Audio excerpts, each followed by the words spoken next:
China and the Philippines, two countries that have had hundreds of years of interaction as neighbors. From the time the first Chinese traders came to our shores, many more came to the Philippines to work, raise families, and even to make their fortunes. For centuries, the two countries enjoyed a state of peaceful coexistence with their peoples living in harmony. Philippines-China relations are long-standing and multifaceted indeed. But with China emerging as a leading global power, there is also some concern about its possible negative impact on the welfare and security of the Philippines and of China's other smaller neighbors. We are entering a new stage in international politics where China's influence is rapidly growing.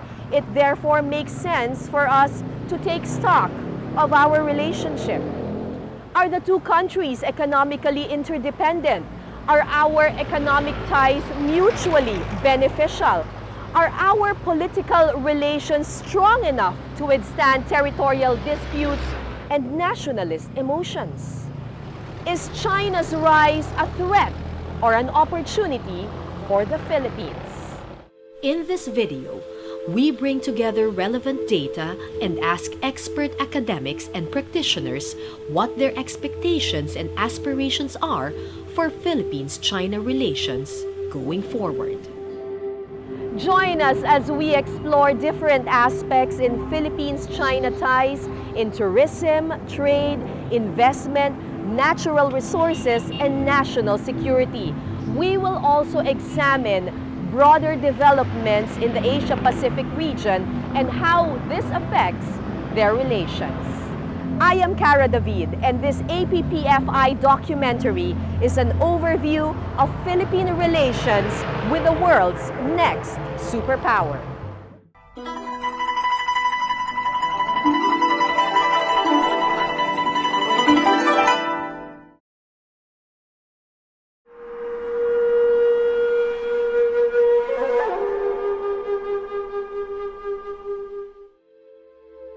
China has been one of the Philippines' top trading partners in the last 15 years.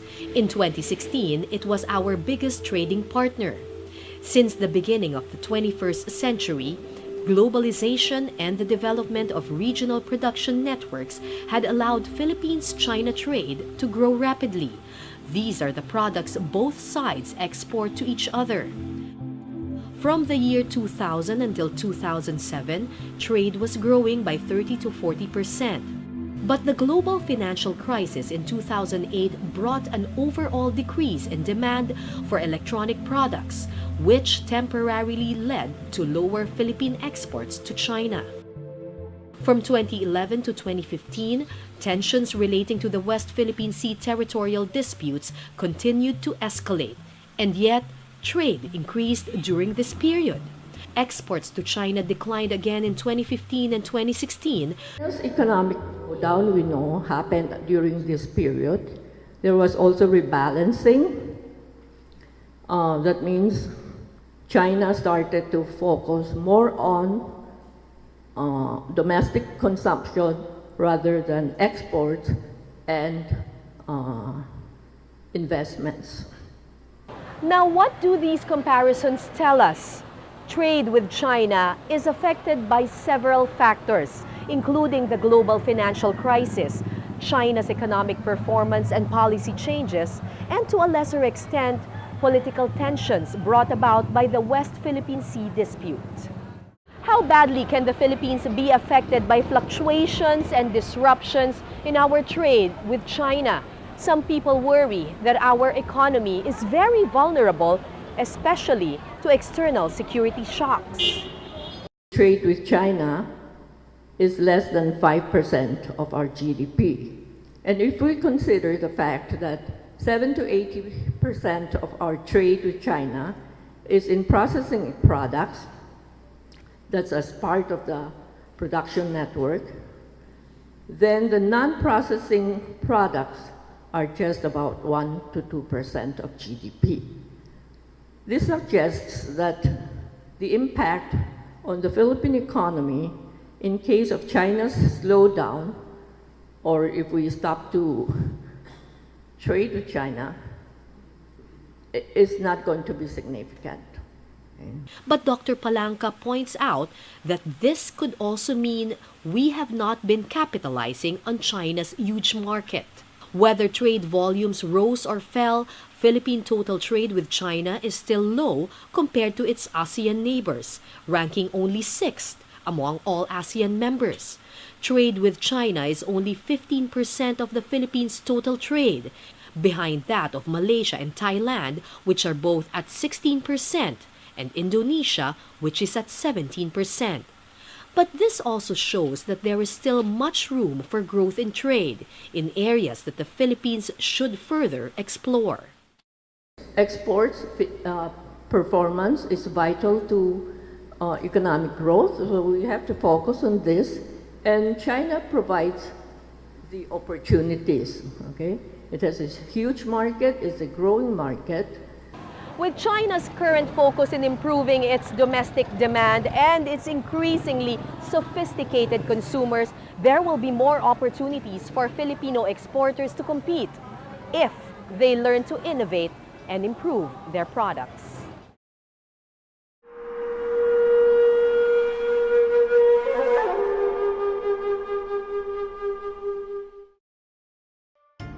The Philippines has the lowest public infrastructure investment in Southeast Asia at only 2.5% of GDP.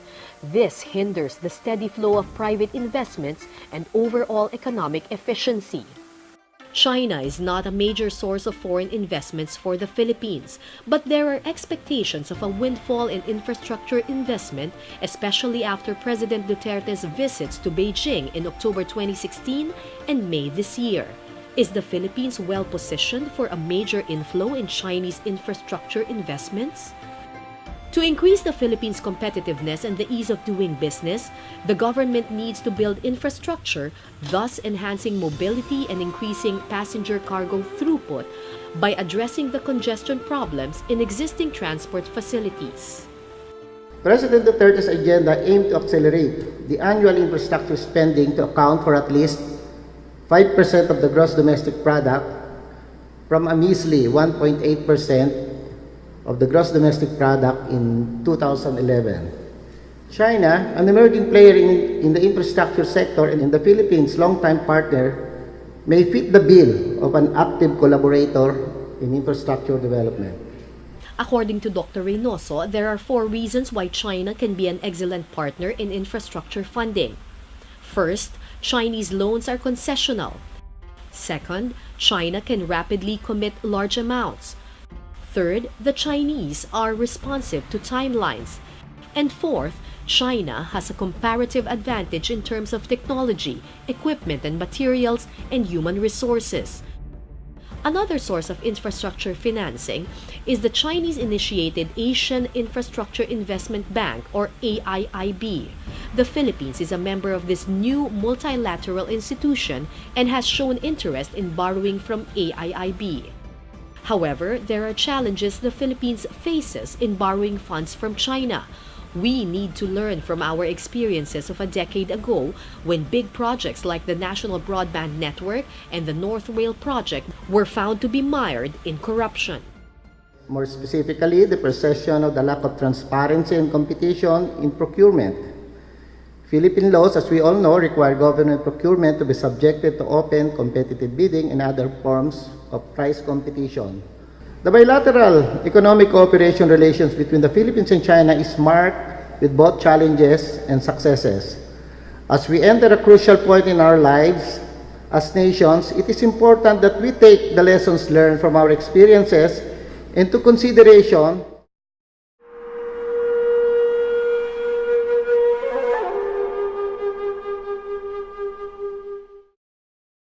According to the United Nations World Tourism Organization, China is the world's largest market for outbound tourism, both in terms of numbers of outbound travelers and tourism expenditure. In 2016, there were 135 million Chinese tourists overseas, spending a total of $261 billion. The Philippines in the same year was only able to attract less than 1% of the Chinese market, with roughly 676,000 Chinese tourists visiting the country. Wanted to show where we are vis-a-vis Thailand, Indonesia, Malaysia, Singapore. Example, Thailand has 7.9 million Chinese arriving and we only have 490,000. Vietnam last year had 1.7 million. This in spite of tensions also between Vietnam and China, but they were able to get 1.7 million. We got 490,000 arrivals.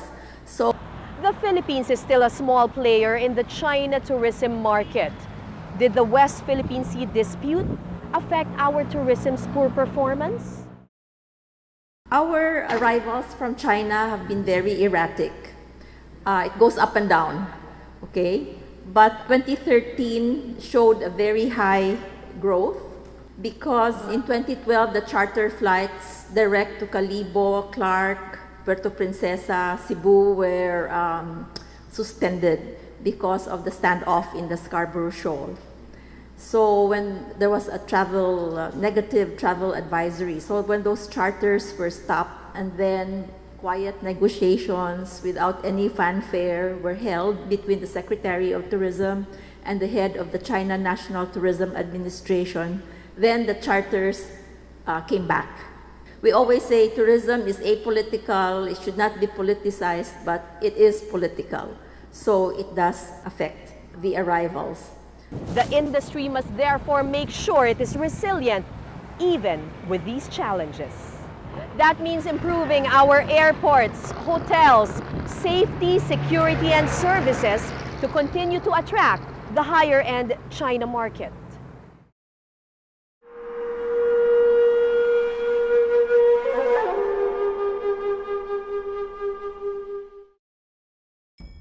The Philippines is one of the most mineral-rich countries in the world. The Mines and Geosciences Bureau estimates that the Philippines has $840 billion worth of untapped mineral wealth.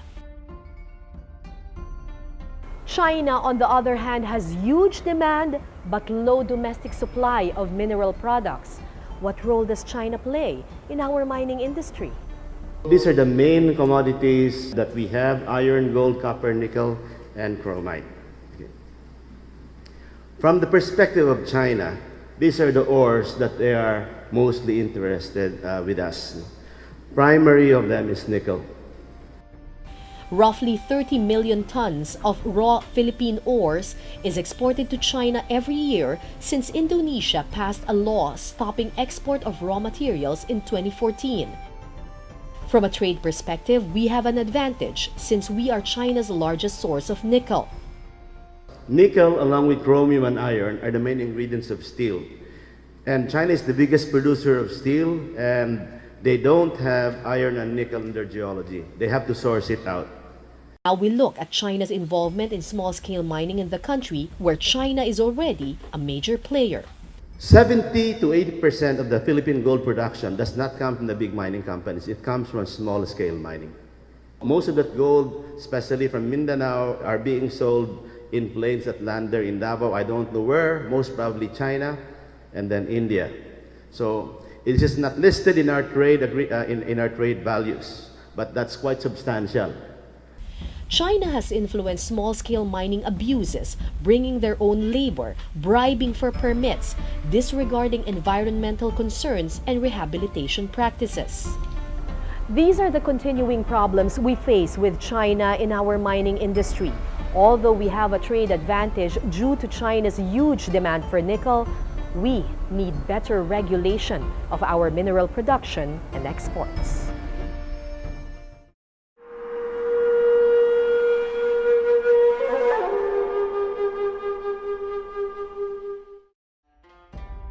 When one talks about the recent Philippine-China relations, the first thing that comes to mind is the South China Sea dispute. This is a long-standing issue since the 1970s, but it became more significant in recent years due to several factors.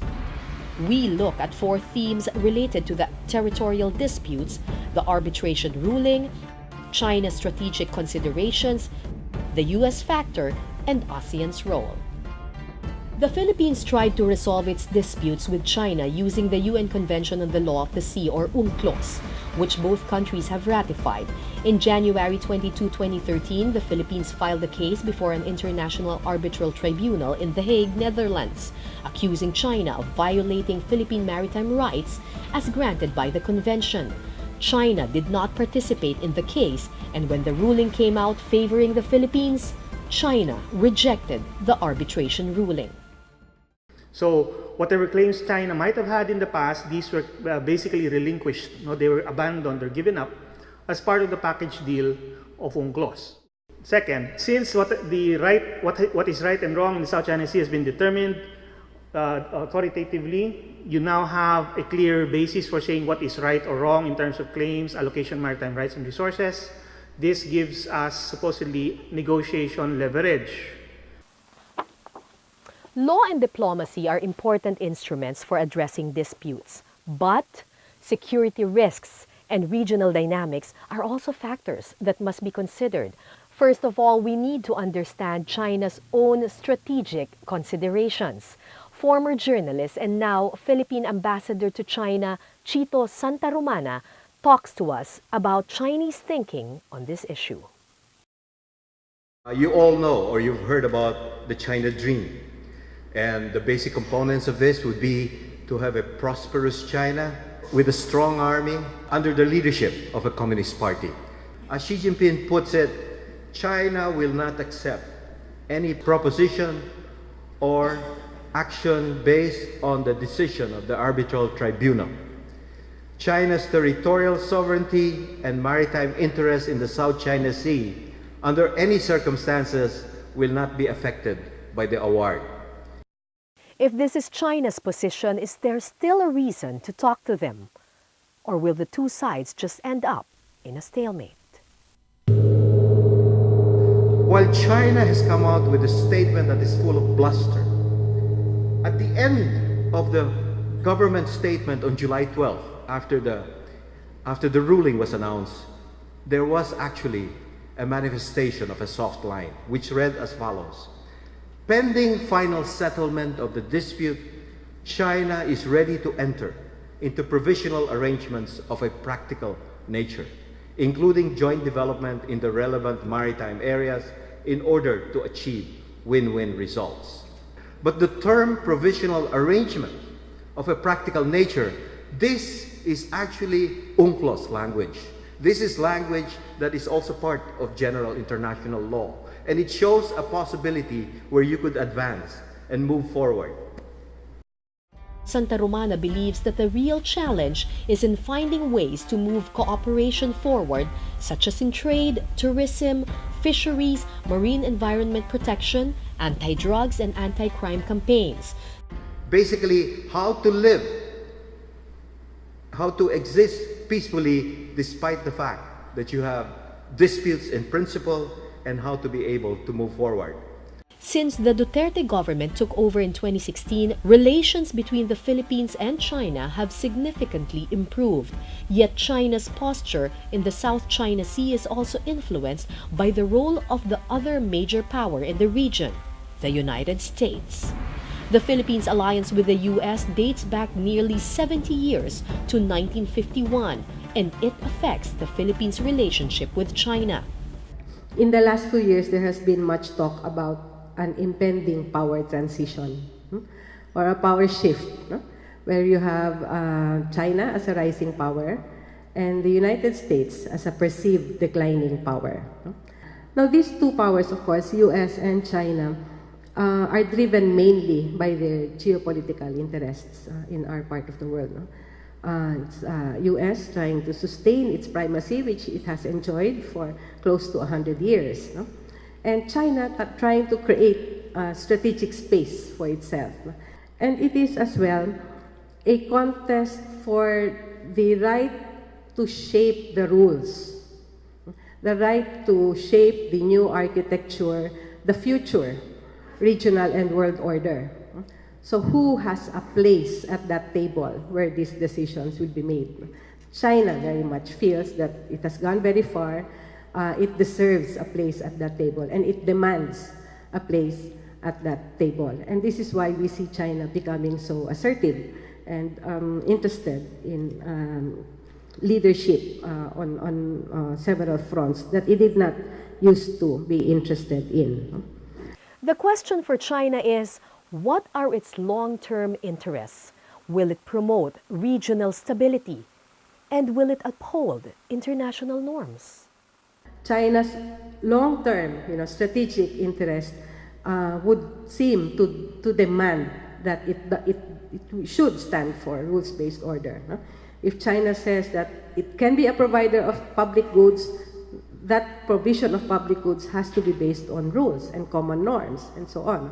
If China says that it can be a leader in international economic or financial or whatever issues, then that leadership will have to be anchored on commonly accepted conventions and so on. China, on the other hand, given its close economic relations with ASEAN countries, must find ways to rebuild trust and reduce suspicion from its neighbors. University of the Philippines political science professor Herman Kraft talked to us about the China-US-ASEAN dynamics.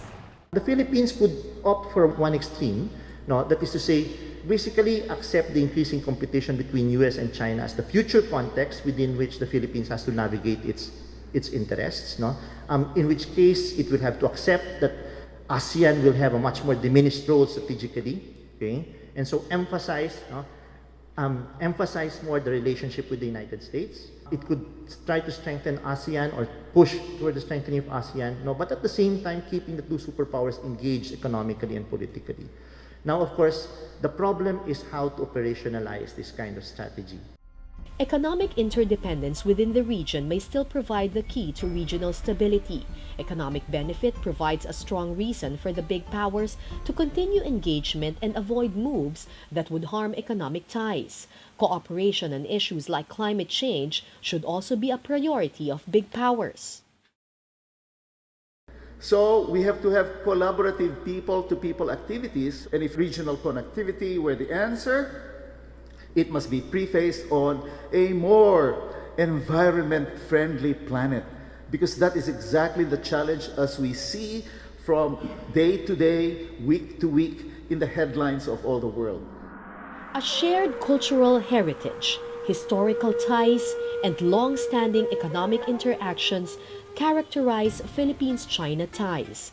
In more recent years, differences have emerged over sovereignty and rights to resources, compounded by geopolitical competition between the big powers. Such challenges are expected to continue. As former ambassador to ASEAN Dr. Wilfrido Villacorta said, in dealing with China, we must not forget that it is not a monolith and is not beyond change. Hence, we should not give up on China because there are many opportunities that the country may offer.